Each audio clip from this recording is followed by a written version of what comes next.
Раил, менә бу әдәби марафон каян килеп чыкты һәм кемнең идеясе иде ул? Әдәби марафон проектының идеясы минеке. Ул 2017 елда дөнья күрде. Аңарчы минем марафон үткәргән бар иде, үзем өчен 90 көндә миллионер буламы дигән. Аннары кешеләрнең бик игътибар белән укыганнарын, кызыксынганнарын күрдем. Һәм әлеге марафон форматын бик күп кенә проектларда кулланырга мөмкин икәнен аңладым. Безнең Сәламәт иртә проекты булды. Безнең белән бергә бер көнне мин шул проекттан шулганы арыган идем, чөнки анда бит акчаны эшләү өчен эшләргә кирәк. Эшләгәчтен бөтен психика, бөтен нервлар эшләр, көне-төне эшлисең, проектлар аласың. Һәм инде бик күп кенә бизнесменнар әйтәләр иде, тренерлар, коучлар иртәрәк торырга, йөгереп кайтырга. Ул иң күп энергия бирә торган шундый проект булып чыкты, Сәламәт иртә проекты. Мин менә иртә белән йөгереп кайтасың, әле 5:00-дә торып, 6:00-га кадәр, 7:00-гә кадәр кемнәрдер катнашты. Һәм төшке 12:гә кадәр, көндезге 12:гә кадәр бөтен көне буе эшләргә планлаштырган эшләр эшләнеп бетә иде. Шуңа күрә бу проектның файдасын күрдем. Инде 17 елда инде барыбызга билгеле булган хәлләр сәбәбендә татар телен ничек саклап калырга була дигән сорауны эзләдем. Татар телен саклау өчен әлбәттә аны сөйләшергә кирәк. Әгәр дә без нинди эшне эшлибез икән, безгә практика кирәк. Практика булмаса, бер эшнең дә теориядән угып, без анда аны тиешле дәрәҗәдә туган телдә сөйләшә алмыйбыз мисал өчен. Кайда ничек сөйләшергә кирәк, кайда бөтен мәгълүмат безнең китапларда. Урам телендә генә түгел, әдәби телдә сөйләшү өчен, димәк, әдәби китапларда. Димәк, кешеләрдә тагын бер гадәт тәрбияләргә кирәк, әдәби әсәрләр, әдәби китаплар уку гадәтен. Әгәр дә бу кеше гадәткә кирип кала икән, ул вакытта кеше инде туганнары белән, танышлары белән, кибеттә, кайда да булса эшендә ул татар телендә сөйләшә. Димәк, безгә гадәт формалаштыра кирәк. Гадәт ничә көндә формалаша? 21 көндә формалаша дигән шундый гыйбарә бар. Шуңа күрә без инде шундый марафонны 21 көндә шундый яхшы гадәт формалаштыруны максат итеп куйдык. Әмма ләкин ул беренче планлаштырган караганда аның максатлары тагын да күбрәк, мөмкинлекләре тагын да күбрәк булып чыкты. Кешенең беренчеләрендә куярга өйрәнә максатлар. 21 көн буе кеше өйрәнә дисциплинага, үз дисциплинага. Кешенең тел байлыгы арта. Шулай без анда чатларда бөтәсен берләштерәбез, аларның дуслары арта.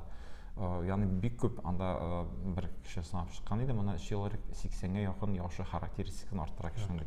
Менә куйдык дип әйтәсез дип ул кемнәр? Беренче әдәби марафонда безнең 30-га якын кеше катнашты, 34 кеше дип хәтердә. Сез аларны менә махсус ул кешеләр тегә алдан әзерләнгән кешеләр идеме инде, әллә? Юк, мин үземнең инде меңләгән дусларым бар ВКонтакте социаль җилтәрендә. Мин әдәби марафон проектын башлап җибәрәм, шундый проект дип, кемнәр кушыла дигән шундый яздым һәм кемнәрдер плюслар куеп, мин дә катнашам дип үзләренә шундый максатлар куйдылар. Анда бер 40 кеше булган, шуның 30 ничәсе, 34 дип әйтәм, финалга үтте. Ягъни 21 көндә амында китаплар укый алды. Ул кеше укый китапны һәм аны өзегән куя. Аны өзегән, ягъни шундый максаты, беренчедән үзең максат куеп көн саен вакыт билгелисең үзеңнең китап укырга, һәм инде аның кызыклы үзекләрне үзеңнең аккаунтыңда урнаштырып барасың. Әдәби марафон дигән хэштег белән. Без аны Татарстан китап нәшрияты белән бергә башладык. Алар инде шушы финалга чыгучы әдәби марафончыларга бүләкләр, китаплар тапшыруда ярдәм иттеләр. Беренче бүләкләүдән без Татарстан китап нәшриятының ул вакытта Бауманда, Нур кибете астында подвалда шундый залында бүләкләдек, 30 кеше сыя иде, әйбәт. Әмма ләкин безнең инде кинәт кенә, ягъни безнең инде социаль җилтәрләр кулланыла. Бер генә кешенең дә 100 дусы булса да 100 кеше күрә дигән сүз. 100 кеше күрмәсә дә аның бер яртысы инде күрә, кызыксына, нинди китап укый, ни эшли, нәрсә. Кешеләр бик кызыксына башладылар. Китапханәчеләр кушылып китте.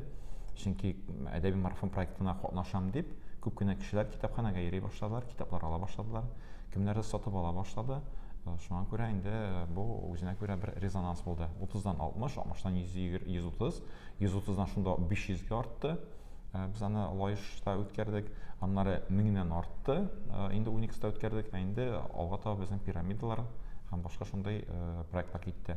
Хәзер күпме дип әйтеп буласың, күпме кеше безнең 26-нчы әдәби марафонда катнашам дип 1008 гариза калдырылды. Катнашам дип әйтмичә генә болай гына да катнашкан кешеләр дә бардар инде. Алар бар, кагыйдәләрне укып бетермәгән кешеләр бар. Әлбәттә, менә син дә китап укыганны беләм, син китаплар укыйсың, бик күп укыйсың. Әмма ләкин аны син үзеңә генә файдалансаң. Әгәр дә син, мәсәлән, әдәби марафон хэштегы белән менә шундый китап укыдым әле дип шундый үзегең куясың икән, синең меңләгән язылучы, укучың кызыксынып шул китапка тартылачаклар. Ягъни син шул рәвешле татар әдәбиятын популярлаштыручы кешегә әвереләсең. Хәзерге вакытта күпме хэштег бар мәсәлән? Моннан 3 көн элек караган чагында ВКонтакте социаль челтәрендә 84,600 ничәдер хэштег бар иде. ВКонтакте социаль челтәре соңгы 2 елдагы хэштеглар санын күрсәтә. Ягъни аннан алдагыларны күреп булмый. Ул базада шуның кадәр саклана.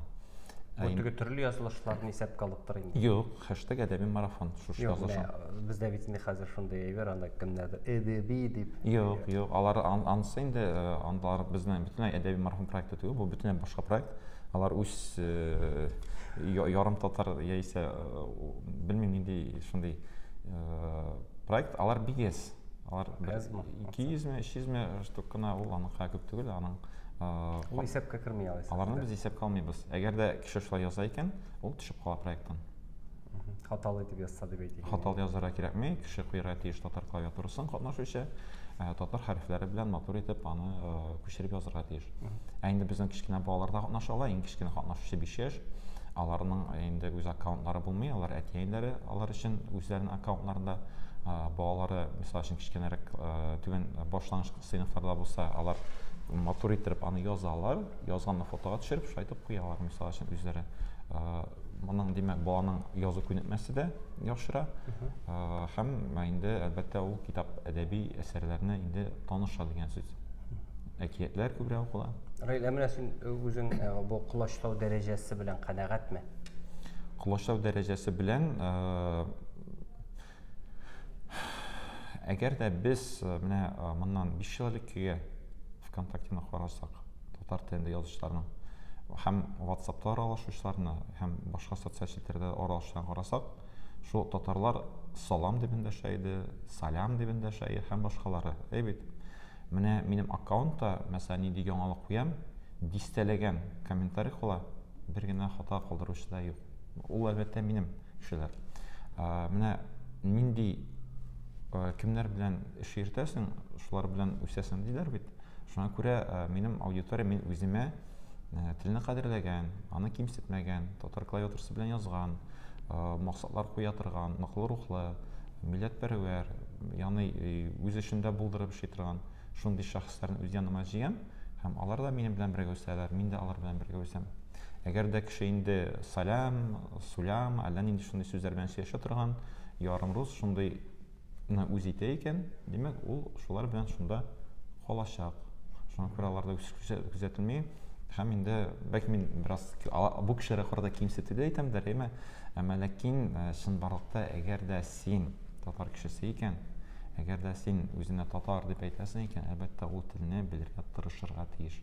Менә безнең Омск өлкәсеннән катнашучылар шактый ныгыды, Петербургтан, Киров өлкәсеннән, менә быел Саратовдан бик катнашучылар саны артты. Алар арасында мәктәп укучылары да бар, өлкәннәре дә бар. Ягъни безнең барлыкка килде әдәби әйдәманнар, без яңа сезон башладык. Инде 25 әдәби марафон үтте, 26-нчысы. Әдәби сезонда без инде билгели башладык әдәби әйдәманнарны. Нидән гыйбарәт? Элек барысы бер тигез иде бөтенесе дә, аларның бөтенесендә мин карап бара идем. Кемнең хаталы булса дип төзәтегез дип шулайтып аларга киңәшләр бирә идем.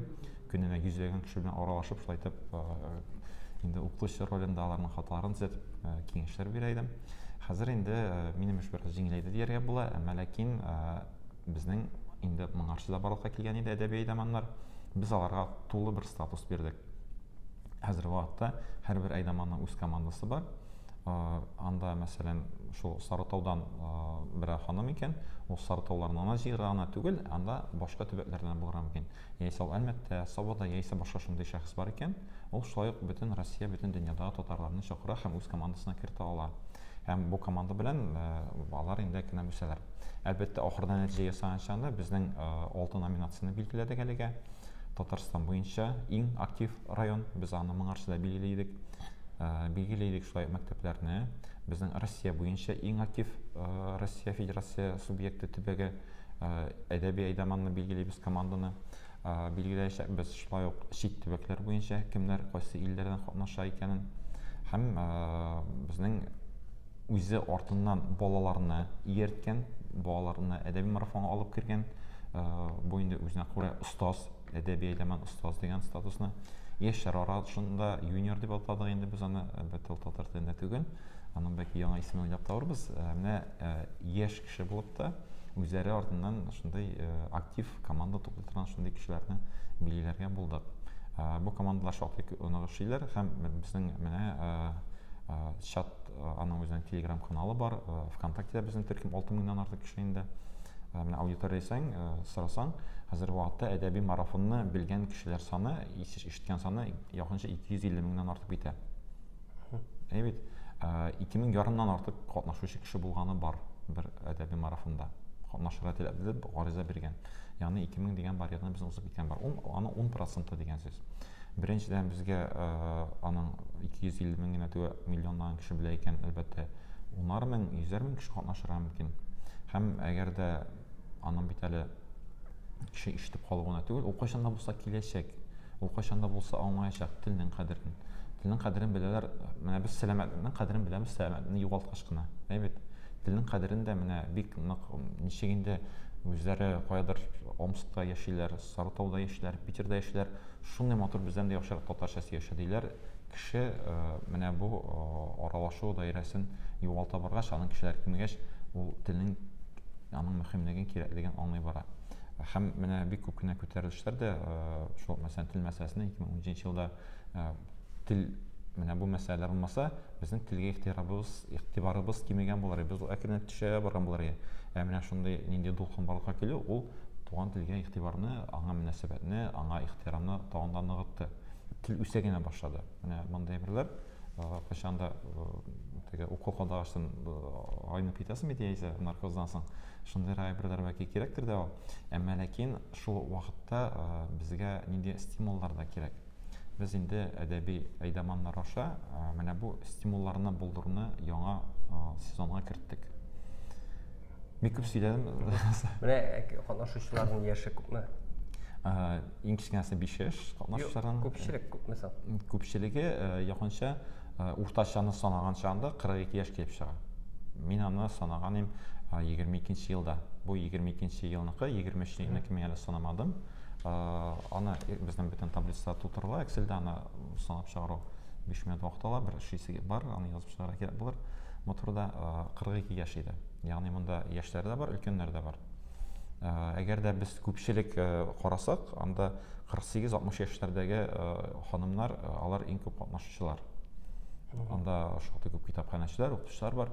Әмма ләкин монда гади генә фермада эшләүчеләр, заводта эшләүчеләр дә, башка һөнәр ияләре дә әдәби марафонда катнашучылар, һөнәрләрдән санасаң 50-дән артык һөнәр чыга багай. Ну, күпчелек укучы барыбер нәрсә карасак та инде без хатын-кызлар булып чыга. Хатын-кызлар, алар күбрәк инде безнең гаиләне саклаучы дип әйтелә торган шундый гадәт бар. Шуңа күрә туган телне дә алар саклаучы. Туган телне дә алар саклаучы хәзерге вакытта. Менә әгәр дә без теге ниндидер анализ ясасак, кемнең әсәрләре укыла дип, бу нинди әсәрләр классиканы алсак һәм хәзерге язучылардан. Менә бу мөгаен теге халык тарафыннан сайланган язучылардыр. Кемнәр?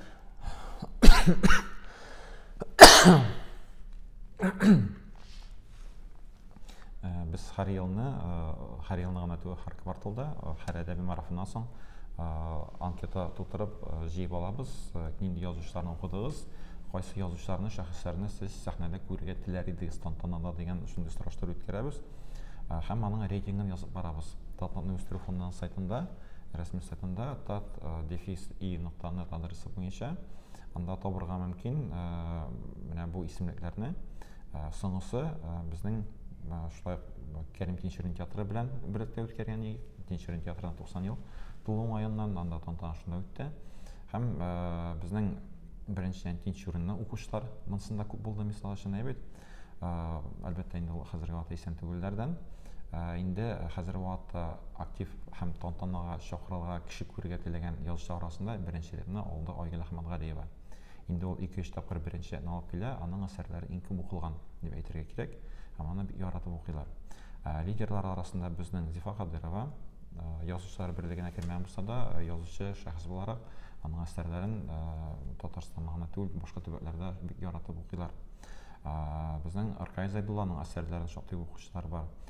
Безнең исемлектә карасаң, анда 50 язучы, бит алар бөтенесе менә бер караганда язучы статусы юк, әмма ләкин Гөлсинә апа Галимуллина әдәби мәрхүм бик кызыксына, катнаша үзе дә укый һәм кайсы язучы халыкка якын, кем аралаша, кем ябылып ятмый, халык аны белә, халык аны таный, ягъни халык арасында булган язучылар безнең рейтингта югарырак ала. Кемнәр әдәби марафонны белми, кемнәр катнашмый, кемнәр мәсәлән миндә бер хөрмәт иткән бер язучы, яшь кенә әйдә катнаша әле дип шуны чакырдым.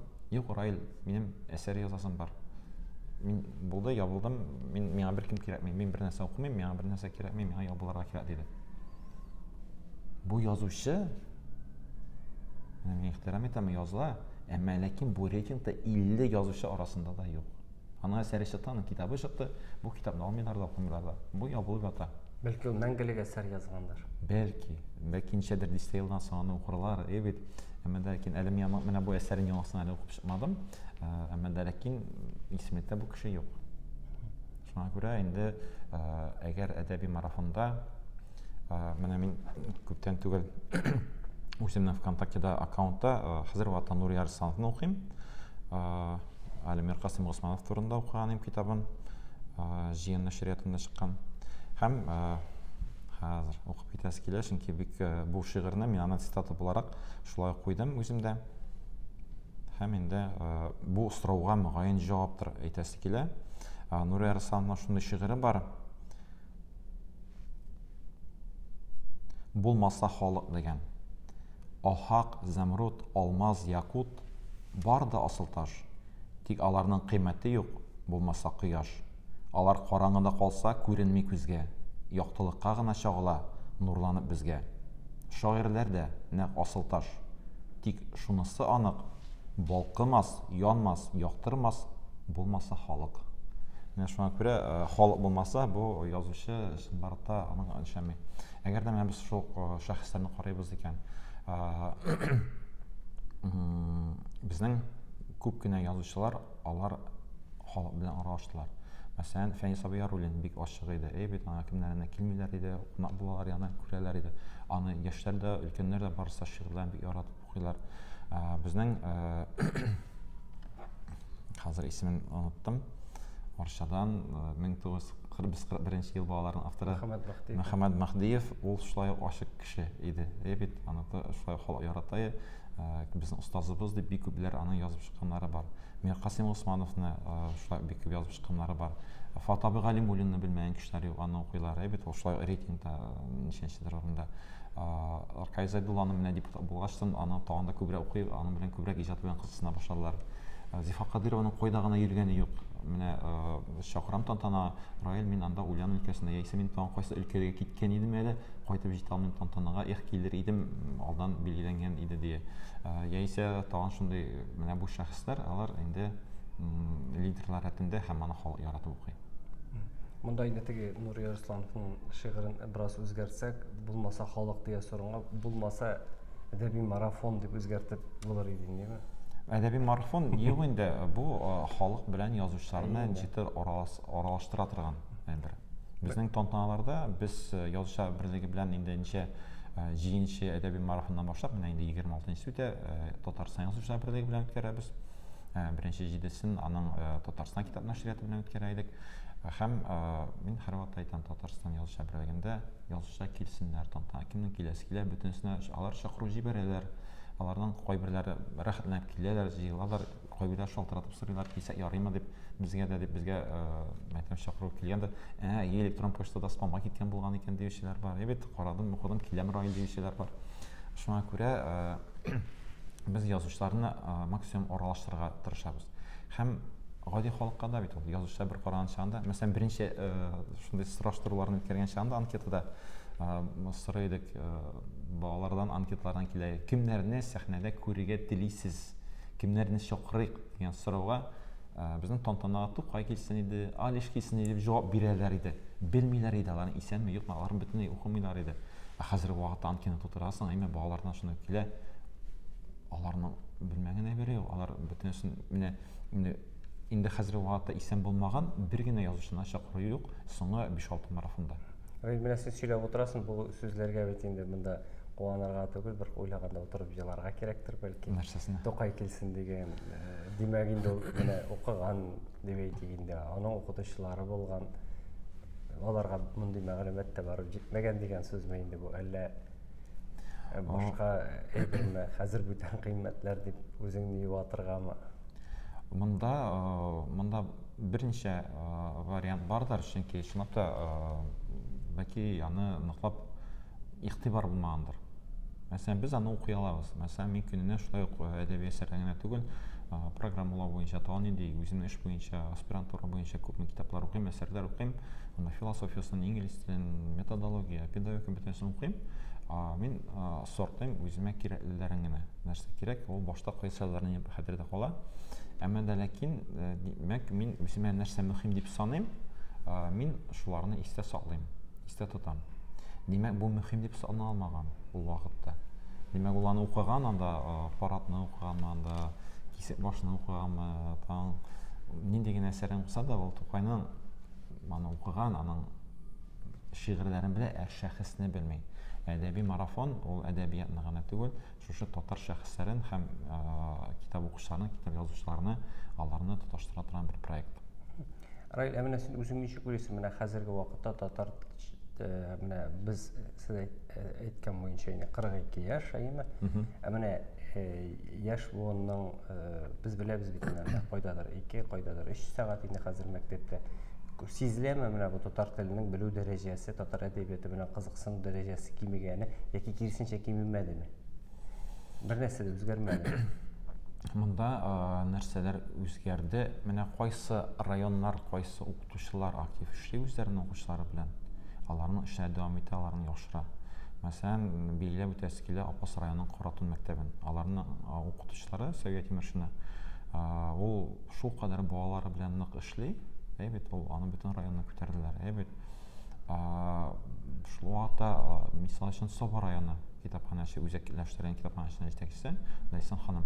Алар әдәби марафонны үзләре төрле проектлар оештыралар. Балалар өчен дә анда нинди чара үткәргәннәр иде, узган елмы, 3нче елмы, анда 500-дән артык мәктәп укучысы катнашкан иде. Ул биттеге принудительный түгел, алар менә игълан иткәннәр, шуларны ирештергәннәр мәктәпләргә, алар катнашалар. Ягъни кайсы районнар, кайсы район җитәкчелеге игътибар итә һәм моны контрольдә тота, һәм моны мөһим дип саный үзенә, бу районнар үсәләр. Аларда ныгыйлар. Мәсәлән, шул Арча районы, Апас районы, Саба районы, Әлмәт районы. Алар безнең хәзер вакытта лидерлар, Сарман районы шулай лидерларга чыкты. Димәк, монда шундый мөһимлеген аңлаган, өстәрәк дип әйтим, үзе артыннан кешеләрне ияртә алган яисә моның мөһимлеген башкаларга әйтә алган шәхесләр үсеп, өлгереп җиткән дигән сүз. Бар кайбер районнар, кайбер районнарда бер караганда татар районы кебек, әйбет, әмма ләкин аның катнашчылары. Мәсәлән, мин шул кадәр аят, әлбәттә бездә татарларга түгел, Мара районында марилар да бар, удмуртлар, чуашлар, руслар һәм башка милләт вәкилләре яшиләр. Татарлар бик күп, әйбет, әмма ләкин катнашчылар әз. Димәк, монда моның мөһимлеген аңлаган лидер әле безнең районда үсеп чыкмаган. Гомумән мин татар телен белү дәрәҗәсе буенча әйтәм. Татар телен белү дәрәҗәсе, татар телен белү, татар телен өйрәнү, татар әдәбиятын белү дәрәҗәсе менә ул мәктәптә менә бу 17нче елгы вакыйгаларыннан соң үзгәреш сизеләме? Син ничек бәяләр идең? Менә мин алар идем глобаль аудиторияны һәм әдәби марафон аудиториясын. Глобаль аудиторияда ул бер төрле параметрларда, бәлки нинди төшкән әйберләре дә бардыр, әйбәт, ниндидер күрсәткечләре буенча. Әмма әдәби марафон аудиториясы ул киңәя бара, һәм анда күрсәткечләр күтәрелә бара. Безнең әдәби сабан кысаларында, әдәби көрәштә 16 бала мисал өчен финалга чыга һәм менә бу балаларның татар телендә чыгыш ясавы, әдәбият белүе, үзенең районының язучысын белүе һәм башка параметрлар буенча балаларда үсешне күзәтәбез. Аларны өлкәннәрдә күзәтәбез, балаларда күзәтәбез. Менә бу киңәя бара, әкрен-әкренләп, һәм менә бу күрсәткечләр бу аудиторияга да тәэсир итә баралар. Ягъни без әдәби марафон проекты белән әкренләп җәлеп итә, менә бу күрсәткечләрне яхшырта барабыз. Менә миннән сорасаң, мин күрәм, мин менә шушы аудиторияны күрәм, мин анда искиткеч зур үсешне күрәм. Әйбәт, әгәр дә урамнан узып баручы кешедән, әдәби марафонның хәрефен ишетмәгән кешедән, яисә өендә дә балалары, оныклары белән урысча сөйләшкән берәр ханымнан, татар ханымыннан яисә татар абыеннан сорыйсыз икән, үсәме дип, бетте инде ул дияшәк. Чөнки ул аны аңламый, ул күрми, ул анда яшәми, ул бөтенләй башка мөхиттә яши. Ул нинди мөхиттә яшәүгә карап бу сорауга бу субъектив җавап булачак минем. Мин моңа объектив хәзер вакытта җавап бирә алам, әлбәттә, Татнефть фонды исемендә без аны аналитика карыйбыз. Әмма ләкин шулай без шушы безнең белән элемтәгә контактта булган аудитория белән генә күбрәк эшне алып барабыз. Шуңа күрә мин сорауга җавап бирәм, күтәрелеп күрсәткечләр яхшыра. Балаларның менә безнең Белем радиосы да бар бит. Киләләр иде, балалар радиога акцентлары бөтенләй руслашкан, чыгыш ясаган чагында авыр. Әмма ләкин менә радиога һәр яздырга, шигырьләр укырга, анда җырларга киләләр балалар. Әкрен-әкрен мин аның шулай сыйфатлары үскәнен күрәм. Аларның сүз әйткәндә, сөйләгәндә теге кайбер җирдә нәтиҗә җибәрәсең, кайберләрендә яздырасың да, ярый җаныкаем, килгән, эшләгән микрофон янында басып торсын да, ул эфирга чыкмый дигән сүз, чөнки эфирга чыгарлык дәрәҗәдә сөйли алмайды.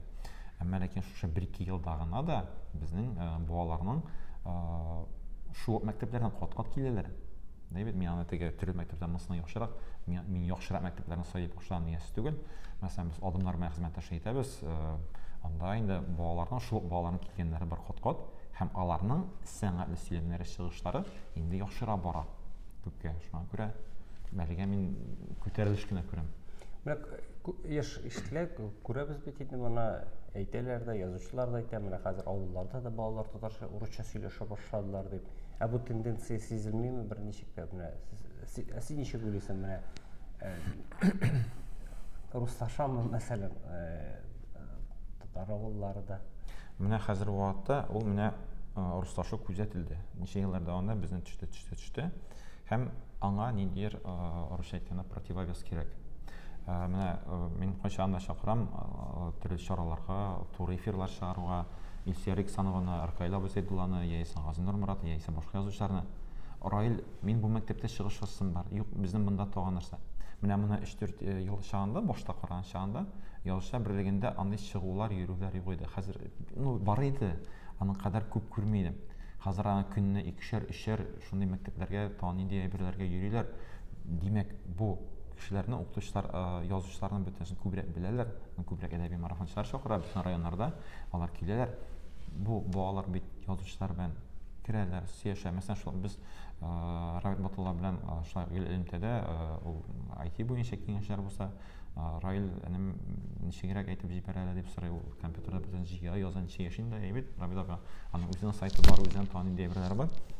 Бу мәсьәләдә ул алга киткән язучы. Әйбәт, аны беләләр. Анда Белем радиосының әкиятләрен яздырдык, танышларда. Раил юк, мин анда Зәй районына киттем. Раил мин монда булам. Һәрбер менә моннан 2 ел элек Илсөяр Иксанова әйтсәң, Илсөяр апага язучылар белән шундый әйбергә килегез дип, ул рәхәтләнеп Раил, ярый, яхшы, киләбез диде. Мин хәзер Раил минем бу көнне тулысынча занята, безнең шул чыгышлар. Мин бу көнне туган кайчан гына булыр икән, без шул кадәр безне чакыралар ди. Бу үсеш түгелме? Сорауга әйләнеп кайтсак, менә авылларда да балалар татарча сөйләшә, русча сөйләшә башлады дигән әйбер ишетелгән бармы? Менә авылда ничек? Ишетелгән бар, мин авылларда аралашам, әмма ләкин шул мин даирәм татар телендә сөйләшә торган даирә. Безнең авылда алай русчаны сөйләшүчеләр, русча татарча сөйләшә, тигез сөйләшә, андый руслашып беткән әйберләр юк. Әмма ләкин кайбер төбәкләрдә ул бар.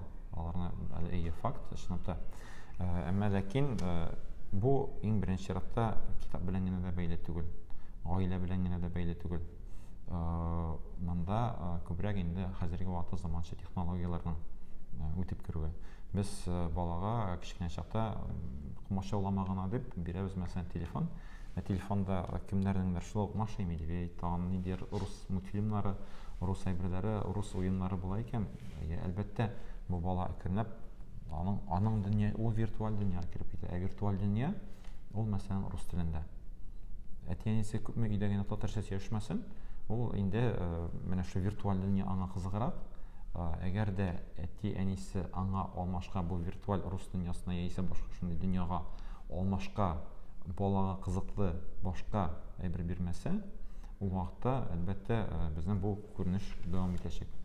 Әгәр дә шул ук балалар мәсәлән Айсылу Галиева Татарстан китап нәшриятының балалар бүлеге җитәкчесе, ул балалары белән бергә катнаша әдәби марафонда, ул балаларны китап укыдымы, әдәби марафон куйдымы, аның балалары инде күбрәк уйнап кына тормыйлар, алар китаплар укыйлар, татарча аралашалар, татарча язалар, аларның аудиториялары, танышлары, дуслары арасында татарлар, балалар күбрәкләр монда Казанда гына түгел, аларның Буада да, Апаста да, Таң-Койларда да бөтен күпме яшь балалар дуслар арта бара. Димәк, аларның виртуаль дөньясы татарлаша бара. Шулай ук әгәр дә безнең менә бик зур эшләрне башкара инде Аксу студиясы, алар күпме мультфильмнарны татар теленә тәрҗемә иттеләр балалар өчен. Анда шиксез, безнең татар мультфильм бар, татарча мультфильмнар ясатырган. Безнең мәктәпләрдә хәзер вакытта мультфильмнар ясатырган шундый студиялар барлыкка килә башлады, үзләре ясыйлар. Әгәр дә без менә бу әйберне җәлеп итеп, менә бу виртуаль дөньяны татарча аштырабыз икән, ул вакытта безнең менә бу төшү, ул ягынан күтәрелү итәчәк. Бу әйткәндәге нәҗигел инде виртуаль дөньяны татарчалаштырабыз икән, мөмкин ишме соң бүгенге заманда? Менә хәзер вакытта ВКонтакте социаль сетьләренең татар теленә тәрҗемә итү координаторларының берсе, мисал өчен, безнең ВКонтактеда интерфейсны татарча куеп була. Безнең интернетта татарча эзләргә мөмкин. Татар клавиатуралары бар, бер генә түгел, берничә. Безнең менә шул ук хәзер вакытта текстның шундый яңалык бүген генә ишеттем. Текстны хәзер вакытта татарча әйтәсең, ул аны шундый текстка әйләндерә. Распознаватель речи, сөйләмне аңлау функциялары барлыкка килде. Безнең Семиотик институты фәннәр академиясе базасында ул шактый күп эшләр башкаралар. Безнең институтларыбыз эшләп килә, академияны әйттем инде, башка шундый оешмалар, алар хәзерге вакытта шактый бик күп. Һәм иң мөһиме мөгаен дәүләт дәрәҗәсендә мондый проектларга ярдәм бара. Анда язып чыкканнар иде, күпмедер миллионнар анда шундый билгеләнгән дип бу моментларны мин артык кызыксынмадым әлегә, бу сорауга җавап бирә алмыйм. Әмма ләкин дәүләт дәрәҗәсендә мондый башлангычларга ярдәм була икән, ул димәк бу проектларның тагын да үсүенә китерә, һәм виртуаль дөньяны ясау бер проблемасы да юк. Мәсәлән, әгәр дә безнең компания яисә министрлык дия, министрлыкка кирәкле компьютерлар, мисал өчен заказ, яисә министрлар кабинеты дия, алар дәүләт заказы куялар тендерга, клавиатурада татар хәрефләре булсын, яисә татар клавиатурасы булсын дигән бер генә әйбер була икән, безгә нинди клавиатура бирәчәкләр? Безгә татар клавиатурасы бирәчәкләр. Безнең компьютерда нинди тел булачак? Татар теле булачак. Шуңа күрә безнең менә мондый әйберләргә дә игътибар итәргә кирәк. Дәүләт дәрәҗәсендә, мәсәлән, безнең ЮДУ татар электронное образование, ул мисал өчен татар телендә эшләмәде. Яңа платформасы эшләп китәчәк хәзер, аның әлегә мин таныш түгел, чөнки укытучы булып эшләмим. Әмма ләкин әгәр дә интерфейсы яисә шундый мөмкинлекләре була икән, без әлбәттә татар телен сайлаячакбыз. Әгәр дә юк икән, димәк аны ясарга тырышырга кирәк. Шундый кешеләр бар, шартлар урта инде ике төркем, бер төркем инде бетәбез. Анда Гаяз Исхакый әйткән 80 генә ел калды инде. Азакламый бетәбез, Гаяз абый язып калдырган менә безне бетәбез дип әйтеп, инкыйраз буенча инде инкыйраз бездә көтелә, без бетәбез, ахыр заман татар өчен дип. Икенчеләр инде менә синең кебек оптимист, син аңлавымча инде шундый оптимистлардан бер нәрсә дә булмый түгел, киресенчә без үсештә дигән караштарак күпмедер дәрәҗәдә шулай бит инде. Бу ничектер ышанып әйтүме, әллә инде киресенчә бу мин паникерский позициядә тормыйм дигәннән әйтүме? Дөрестлек кайда? Менә Рәмис, дөрес миндә булачак. Ни өчен? Чөнки менә бу әлеге тапшыруны да кемнәр карашалар?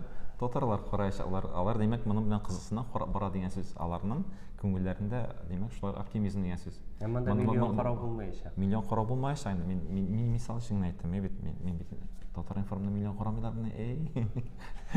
Юк, әгәр дә игътибар итегез, әгәр дә безнең бу мәгълүматларны біз кешенең үз аңына кертәбез икән татарлар арасында, русларда һәм башкасында да, әгәр дә мәсәлән син балаңа син юләр надан аңгыра дип әйтеп киләсең икән, аннан бер акыллы үсеп чыкмаска мөмкин.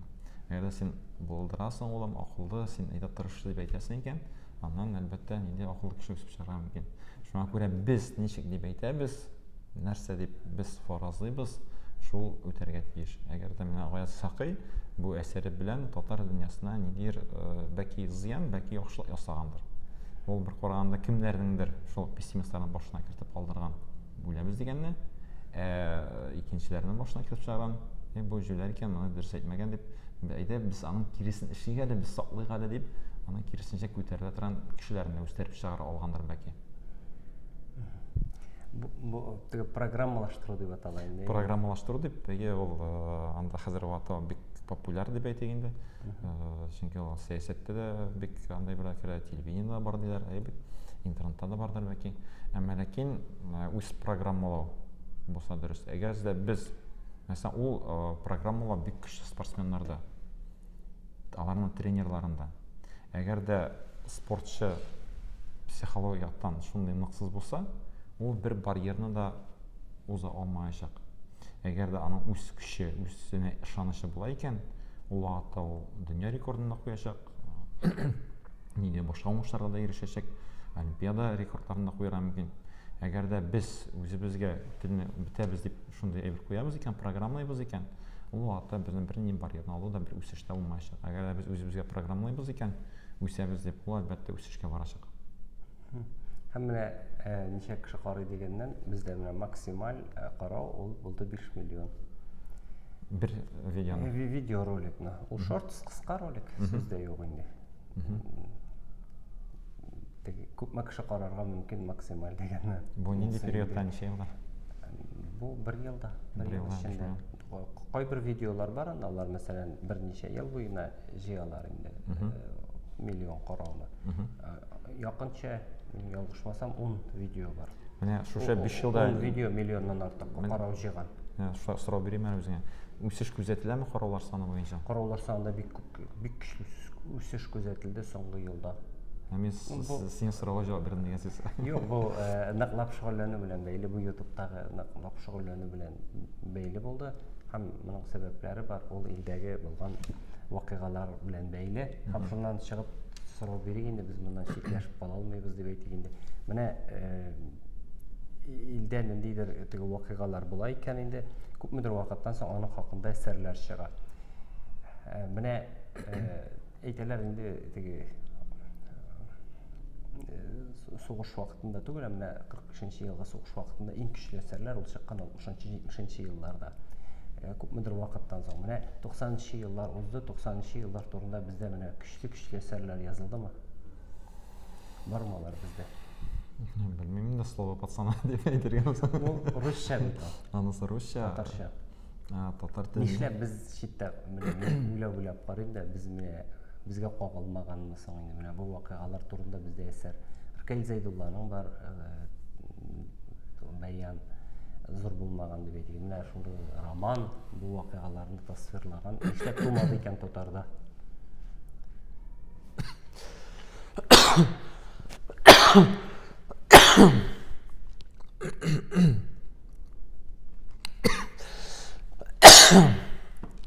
Хәзер моны кисәсездер инде.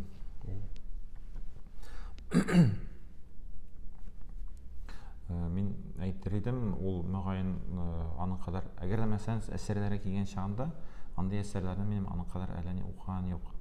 Әйбәт. Менә шигырьләргә килгән чагында 90-нчы еллар вакыйгалары белән бәйле, Татарстан горурлык белән бәйле шигырьләр, шигъриятта ул бик нык күзәтелә. Ул бу кыз хәзерге шагыйрьләрне. Шигърият бар, публицистикада бар. Публицистикада шулай бар. Аларның да бар публицистика. Менә әдәби әсәр, роман. Менә шундый гыйбарә бар, нинди авыр заманнар кеше кешеләрне тудыра, яхшы заманнар көчсез кешеләрне тудыра дигән. Менә бу вакытта бик көчле язучылар үсеп чыгып, алар менә бөтен элита булып, ничектер аңа алмашкан инде язучылар бәлки үсми калгандыр. Ничек булды бу? Ул язучылар кайда киткән ул замандагы? Ул заманда яза димәк безнең ниндидер бер буын язучылар, яшь язучыларны, ягъни менә шагыйрьләр түгел, менә язучыларны чыгарганбыздыр. Мен әлбәттә әдәби критик түгел, мен белән физика, информатика укытучысы. Evet, şuna göre bu indi edebi analizini sırıtıran sıralıdır. Evet, ama da lakin eğer de biz özümüzün yukarı oku yurtlarında әзерләгәндә bir şəxslərni, studentlarni нахмин әдәбият буенча 90-нчы еллар булса, 2000-нчы елларда безнең бит мөмкинлек бар иде. Әгәр дә без шушы вакытта язучыларны тәрбияләгән булсак, аларга йөгешләре бәйтимме, курс эшләренә биремнәр булып, инде язарга була икән, ул вакытта булган булыр иде. Безнең мәсәлән конкурслар үтә. Нефтчеләргә багышлап төрле конкурслар бар, әдәби әсәрләр язарга, нефтчеләрнең хезмәтен күрсәтергә. Безнең шул ук әлеге темага багышланган бер номинация булдырып, конкурс үткәрсәк, әллә әсәрләр булмасмы? Бер генә бер тәкъдим.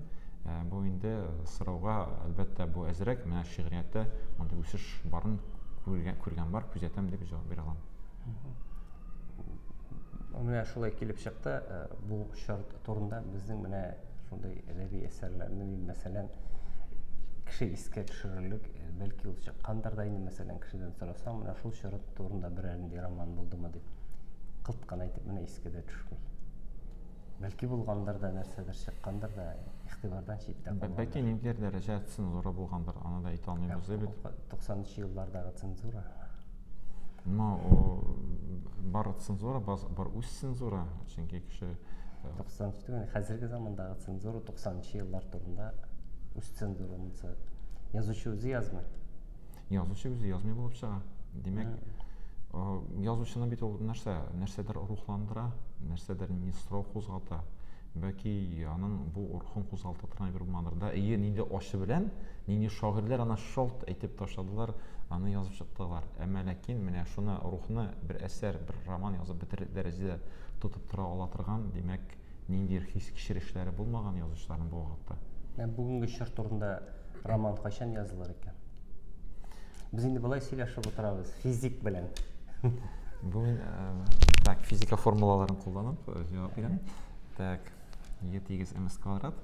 Әгәр дә без карыйбыз икән энергияны, әйме, ул тигез була массага һәм тизлеккә. Димәк, безгә энергияны арттыру өчен ничә кирәк? Бу массаны арттыра кирәк һәм тизлекне арттыра кирәк.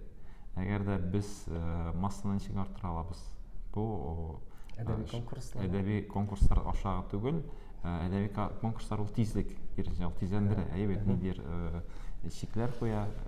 Әгәр дә без масса, димәк, без шушылар арасында күреп алып, аларга тиешле язучы буларак белем бирүне насыбыз икән, без бу шәхесләрнең массасын күтәрә алабыз. Әлбәттә, әгәр дә безнең с квадратта, әйбәт, кояш тизлеге квадратта, әгәр дә менә тизлекне арттыра торган шул конкурслар булса, аның нинди финанслары, ни призлары, тагын нинди әйберләр менә тизлекне арттыра торган әйберләр булса, менә бу якта энергия димәк арта дигән сүз. Менә физика ягыннан, демәк, бу мәсьәләне шулай хәл итеп булган әйтә алам. Хәзерге вакытны киресен әйтеп була инде, монда массаны киресенчә арттыру турында түгел, киметү турында сүз барадыр хәзерге вакытта. Әлбәттә, массаны киметәбез икән, бу бит инде кая карасак та, әйбәт, нинди генә юнәлештә дә энергияны бит төрле юнәлештә кулланып була. Шул бер энергияны яхшыга да, начарга да кулланырга мөмкин. Шуңа күрә, менә бу физика законы инде күп мәсьәләне хәл итәргә, сорауга җавап бирергә мөмкин бирә дип уйлыйм. Шулай итеп, безнең әдәбият булсын өчен монда кемдер эшләргә тиешле, кем булып кала инде бездә? Хөкүмәт? Марат Готовичтан барып сорыйбызмы тагын әдәби әсәрләр булсын дип? Юк, монда беренчедән Марат Готовичтан әдәбият мәсьәләдән безнең бар мәгариф министрлыгы.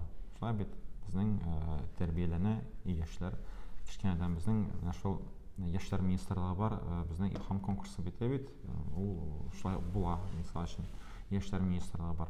Безнең китапханәләр карыйлар мәдәнияткә, язучылар берлеге карый мәдәният министрлыгына.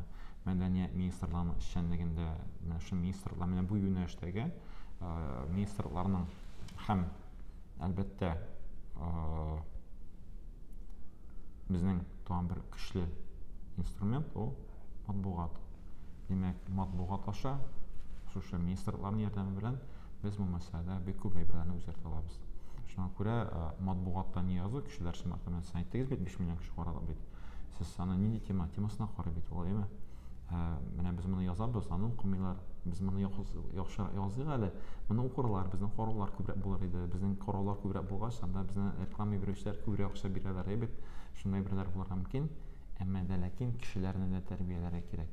Димәк, матбугат үзенең ниндидер яңалыкларын куйган чагында бәлки кызык булмыйдыр, бит кулланучыга. Әмма ләкин аны кызыктыра биреп, мөһимлеген биреп, күрсәтеп, әгәр дә без укучыларны тәрбияли алабыз икән, ул вакытта матбугат тиешле максатына ирешә дигән сүз. Матбугат чаралары кемгәдер ярарга тырышу өчен түгел, үзе көчле бер инструментка әйләнә. Менә бу инструментка беләбез, әмма ләкин аны без шулай ук ничек куллануга карыйбыз. Шуңа күрә инде шул Татаринформның, Татмедианың эшчәнлеге дә мөгаен бу мәсьәләне уңай хәл итүдә зур өлеш ясаячак. Матбугат турында сүз чыккан икән, матбугатка нәрсә җитми, яки нәрсә кирәгеннән артык. Матбугатка, мәсәлән, шул ук масса җитми дип әйтсәм була. Мәсәлән, Ремисне укыйлар иде. Мен шундай чынлыкта бу шәхесне, мәсәлән, мин керәм Instagramда түгел инде, менә бездә хәзер ул аны кертмәгән. Мәсәлән, мен синең аккаунтларны карыйм, һәм анда так нәрсә язган икән дип мин аермача укып чыгам. Чөнки мәсәлән, минем синең шәхескә ихтирам бар.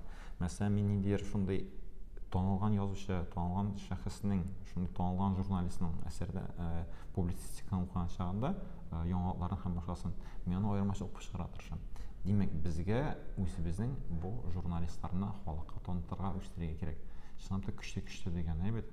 Һәм әгәр дә без, мәсәлән, Рамис Латыповны түгел, шундый кешеләр, шундый плеяда дип әйтик, шундый үсеп чыга икән, ул вакытта, димәк, матбугатта менә бу масса дигән арттан дигән сүз. Тизлекне инде монда мөгаен үзегез бирә торган җирдер матбугат. Чөнки журналист әгәр тәмин табып, һәр кеше үз һөнәрен яратып эшләмәсә, ул аны бернинди аның файдалы эш коэффициенты түбән булачак. Ул укытучы икән, әгәр аның күңелендә балаларга билем бирү, тәрбия бирү шундый теләге юк икән, ул аның янында ике сугышкан бала янынан рәхәтләнеп бөтенләй үз уенда китеп бара икән, игътибар итми икән. Ул димәк укытучы түгел, димәк ул аңа кирәк диш. Әгәр дә язучы менә шундый күңелен биреп, халыкны тыңлап, ишетеп, нәрсә язырга телеп, менә мин шуны яздым әле, укыгыз әле дип шулай итеп танытырга тырышып шулай итеп йөрми икән, ул язучы түгел.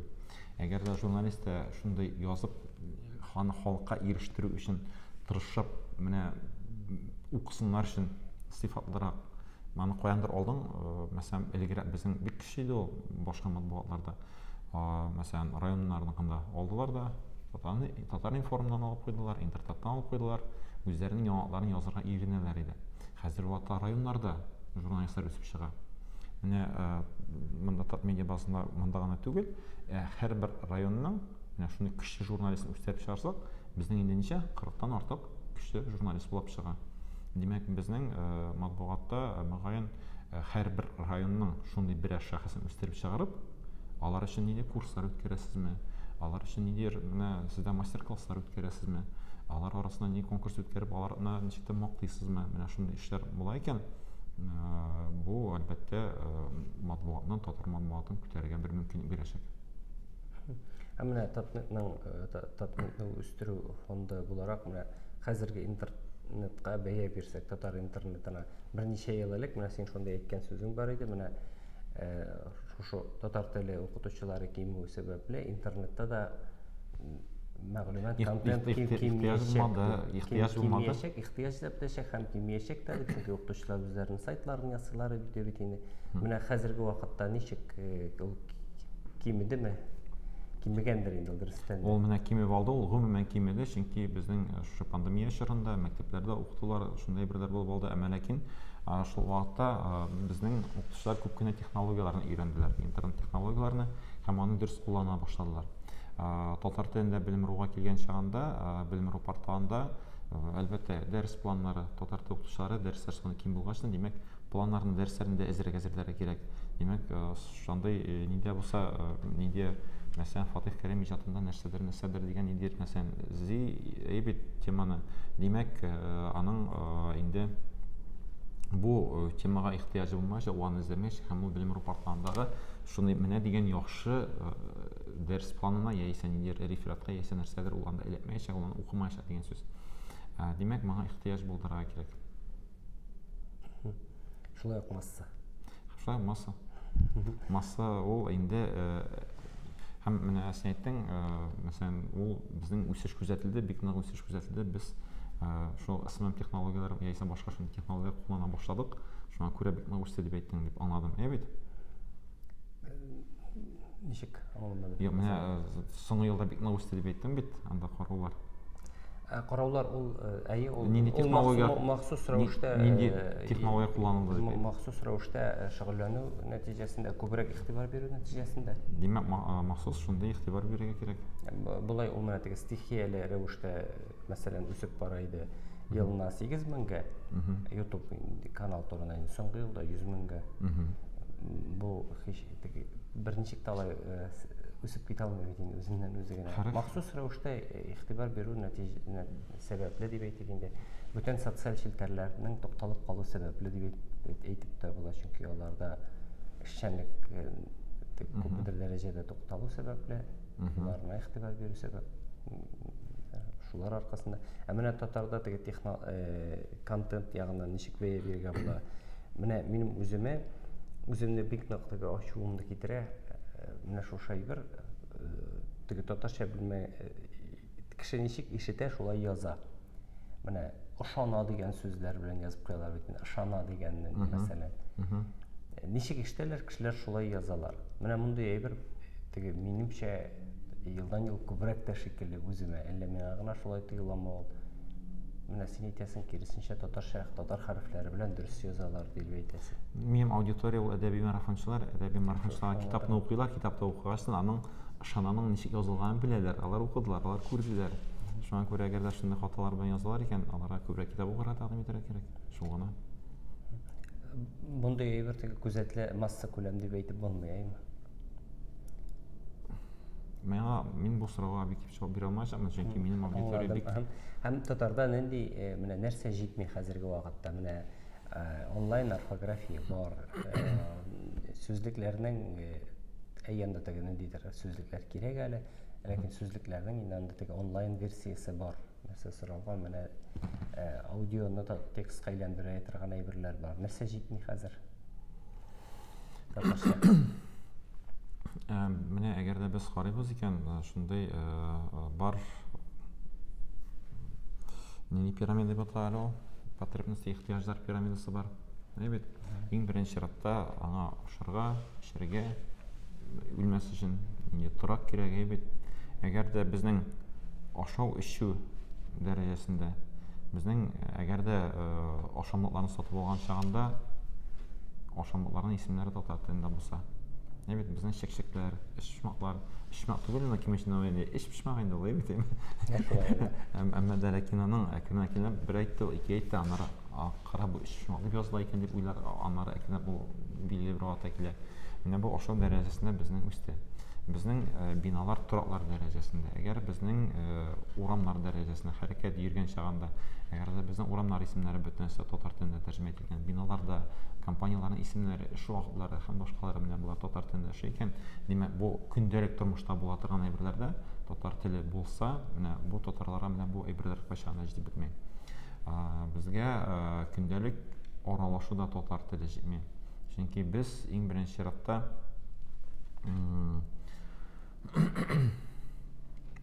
ничек аңласам дөрес булыр икән, әгәр дә без мәсәлән урамнан узып барабыз һәм нинди сорау бирергә кирәк, нәрсә югалдык, бит. Сен нинди телдә сорый башлыйсың? Кайда булуга карап инде. Казанда. Кемгә мөрәҗәгать итүеңә карап. Менә шуңа күрә, әгәр дә мин ул кешенең мәсәлән үзебезнең кеше икәнен чамалыйм икән, мин башта татарча әйтәм. Менә шуңа күрә иң беренче Турист икән, мин әйтеп тә тормыйм. Әлбәттә инде татар шундай кара тәнлеләр арасында татарча матур җырлаучылар да бар әле бит. Шуңа күрә Икәү. Шуңа күрә безнең менә бу көндәлек тормышта татар теленең булмавы хәзерге вакытта татарларга кирәк дип уйлыйм. Көндәлек менә шу, әгәр дә без шу пирамида ихтыяҗлар пирамидасын карыйбыз икән, менә шушы дәрәҗәдә, әлбәттә ул иң өстә ансы инде үз-үзеңә үсеш, ул дәрәҗәдә без самовыразиться дип әйтәйин, үзебезне ничек таныту, үзебезне илһамландыру өчен безгә киресенчә без аны тартып чыгарып, без аны ясый алабыз. Менә бу дәрәҗәдә иң күп масса күләм кешеләргә иң күп ихтыяҗ булган җирдә безнең татар теле җитеп бетми. Әгәр дә без кибеткә керәбез икән, товарны сорыйбыз рус телендә. Әгәр дә без каядыр мөрәҗәгать итәбез икән, сорыйбыз рус телендә. Күп кенә кибетләрдә татар телендә эленгән такталар юк. Анда ит, анда ипи, икмәк, ашамлыклар дигән әйберләр әле кибетләрнең күбесендә юк. Моны шактый кайберләрендә ясадылар. Менә бу бик күп масса була торган җирләрдә татар теленең булуы безгә хәзер вакытта татар телен сакларга ярдәм итәчәк. Безгә менә бу өлешне бик карарга кирәк.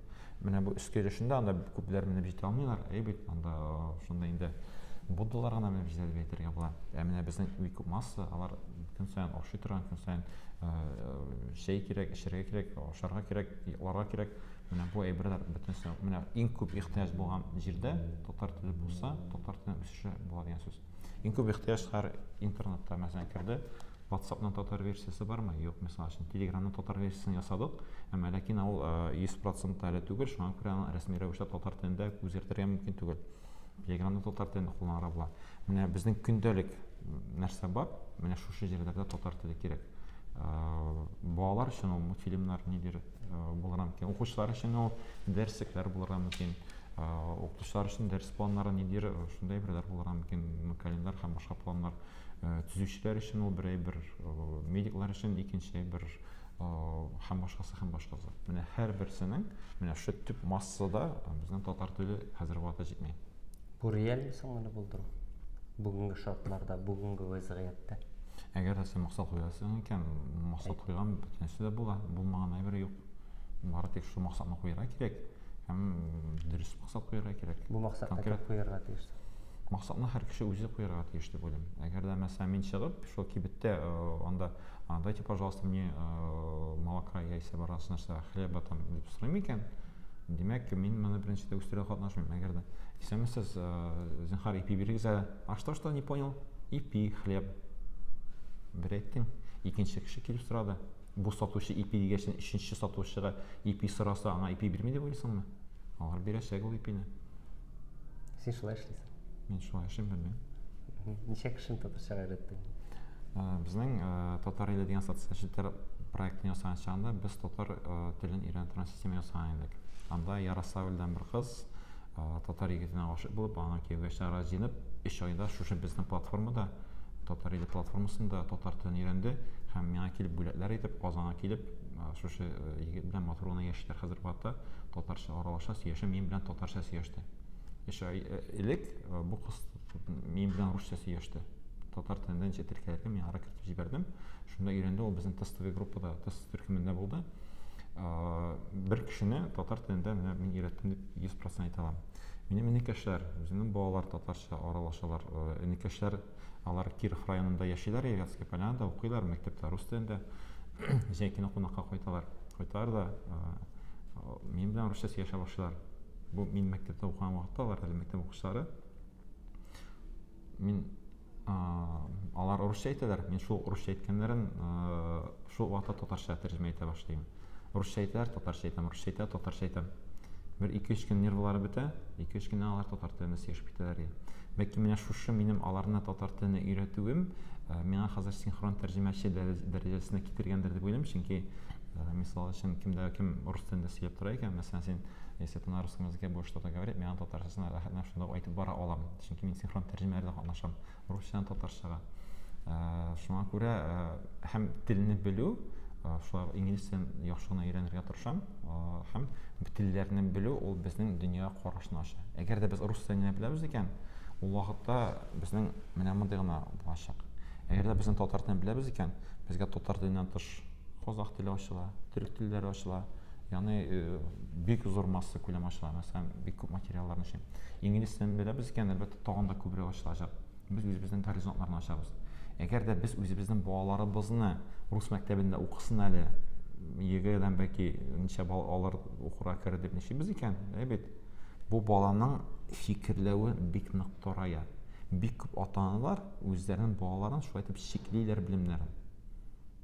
Менә рус мәктәбендә, рус булып нишәгән әйберләрдә, аның кадәр үскән, танылган әйберләр бик әз хәзерге вакытта. Кемнәр күбрәк белә? Мәсәлән, шул Пушкиннар, Лермонтовлар, алар бер рус телен белгән дип уйлыйсыңмы? Алар ким дигәндә 3-4 тел белгәннәр. Шуңа күрә аларның караштан ким булган. Тукайны татар телен белгән дип уйлыйсыңмы? Ул рус телен дә белгән, башкасында төрекләр белән дә аралашкан.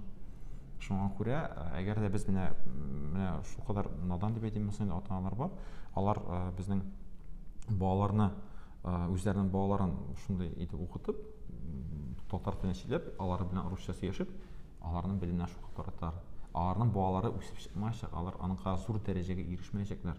Алар лидер булмаячаклар. Шул рәвешле үзләренең балаларына зыян салган татарлар бездә бик шактый күп. Безнең хәзерге вакытта шундый ни о чем шундый балалар үсеп чыга күпмедер дәрәҗәдә.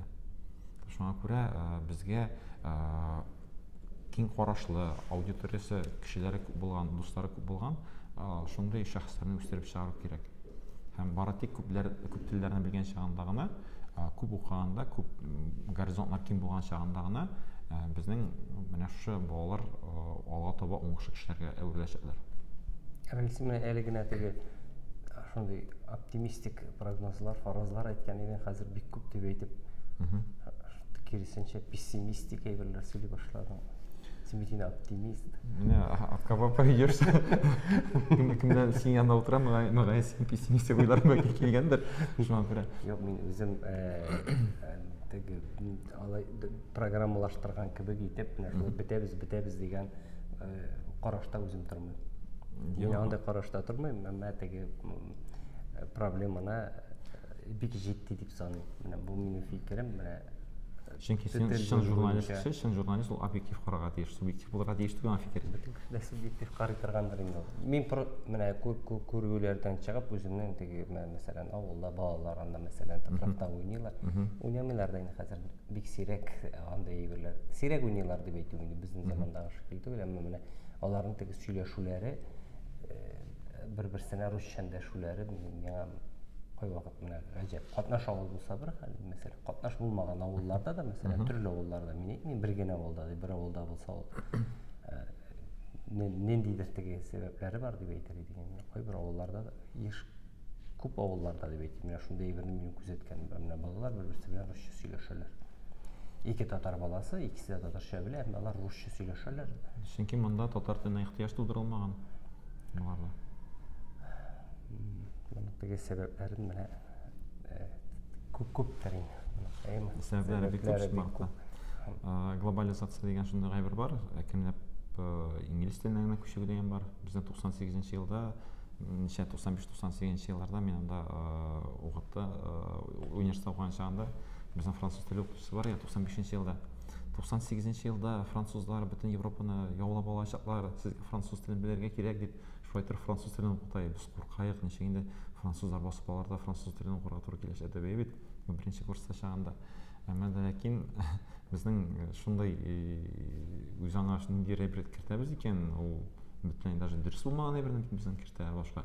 Татар теле бетә, үлә, 200 елдан соң дигән Баяз Исхакыйның шундый шуш язмасын хәзер вакытта чынбарлыкка салган йөрүчеләр, минемчә ул бөтенләй дөрес түгел. Мин үземә дә бик гаҗәп ул Баяз Исхакыйның әсәре. Чөнки ул анда бөтенләй башка төрле әйбер әйтә бит. Рус телен белмәү аркасында без бетәчәкбез дип әйтә. Вазгыять шундай итеп үзгәрде. Без киресенчә руслашу турында сөйлибез. Без теге бер караганда Баяз Исхакыйны хопларга тиеш бит инде. Русча өйрәндек, без русча өйрәндек, әмма татарчасын оныттык. Киресенчә вазгыять килеп чыкты. Шундый кызык әйбер булган иде, анда кемнәндер ишеткән идем. 2022 елда инглиз теленә имтихан мәҗбүри булачак дигән чыккан иде бит. Әмма да ләкин ул бик күп мәсьәләне хәл итә иде. Рус телен өйрәнергә кирәкмәскә мөмкин. Татарлар да татар телен, инглиз телен белсәләр, руслар рус телен, инглиз телен белсәләр, татарлар белән руслар икесе арасында инглиз телен сөйләшә алырга булачак иде. Ягъни шундый шулай кызык фикерне кемдер әйтте. Әмма да ләкин эш бит Вазгыять үзгәрде. Вазгыять та үзгәрде. Бит ул үзгәрә бара. Кайчан ничек үзгәрәсе ул теләсәпәҗан бетмәй бер яктан икенче якка үзгәрә мөмкин. Әмма да ләкин кешенең үз аңында иң беренче чиратта мөгаен милли үзаң булырга кирәк. Әгәр дә милли үзаң була икән, мәсәлән, бик күп кенә әдәби марафончылар, әйдәгез яңадан тема әдәби марафонга кайтыйк. Татар язучыларын беләсезме дигән сорауларга шундыйрак очрашкан чагында бер 5-10 язучыны әйтәләр дә, татарның тагын язучысы бармыни, татарның тагын шагыйре беләмени, Тукай белән Җәлилдән тагын беренче кешенән башка белмиләр иде язучыларны. Хәзер бер санаган чагында менә теләсә кайсы әдәби марафончы ал, ким дигәндә 20-30 әдәби бөтенләй белмәгәндә 20-30 язучыны яттан әйтеп бирә ала. Кемнәр инде анда китапханәчеләр йөзләгән язучыны, шагыйрьне беләләр. Моннан 5 ел элек кенә анда 10-20дән артык түгел иде. Чынбарда бит безнең классикларыбыз бар, күп язучыларыбыз, әсәрләр бар. Безгә бары тик шуны аңларга, күрергә кирәк. Менә бу әдәби марафон хәзер вакытта халыкка шундый китаплар барлыгын, язучылар, әсәрләр, сәнгать әсәрләре барлыгын күрсәтте. Һәм кешеләр гади китапханә түгел, классикларны күбрәк сайлый башладылар. Үз эшкә илтә торган инде әсәрләрне укый башладылар. Бик мөһим, мәгънәле өзекләрне, шигырьләрдән, әсәрләрдән алып куя башладылар. Һәм шушы аларның нидә цитаталары, өзекләре язучыларның бу кешеләрнең үзләрендә яхшы якка үзгәртә башлады. Ягъни ниндидер тәрбияви, ниндидер үсеш чагыннан мотивационрак шундый өзекләр аларның калганда, уларның аккаунтында тора, уларны күрә, аны кешеләр күрә. Ягъни менә бу әйбер бик күп татар халкын инде бер баш әкренләп өскә күтәрде дияргә була шу 5 ел эчендә генә. Һәм инде безнең азагында үзеңдә бер шигыреңне укып китсәң иде.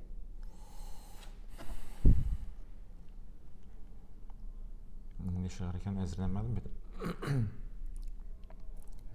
Әдәби марафончы битеңдә әзерләнеп тормыйча да укый да.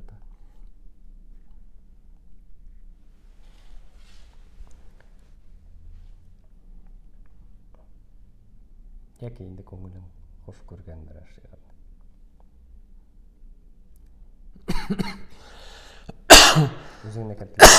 Үзеңне кертеләмәсәң күңелең хош күргән бер шигырьне. Әйтмәгәнмен монысын, әле исемә төште. Хәзер мин бер укуш ничек килә? Аерым ролик итеп куябыз ансын. Тамак беткән бит инде.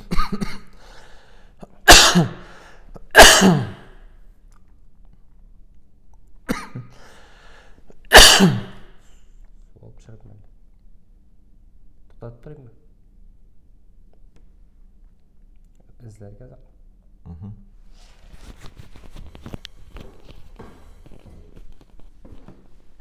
Хәзер мин әңгәмәне азагында тугры укырга дип әйттем, хәзер укырга тиеш буласың. Дөрес булды.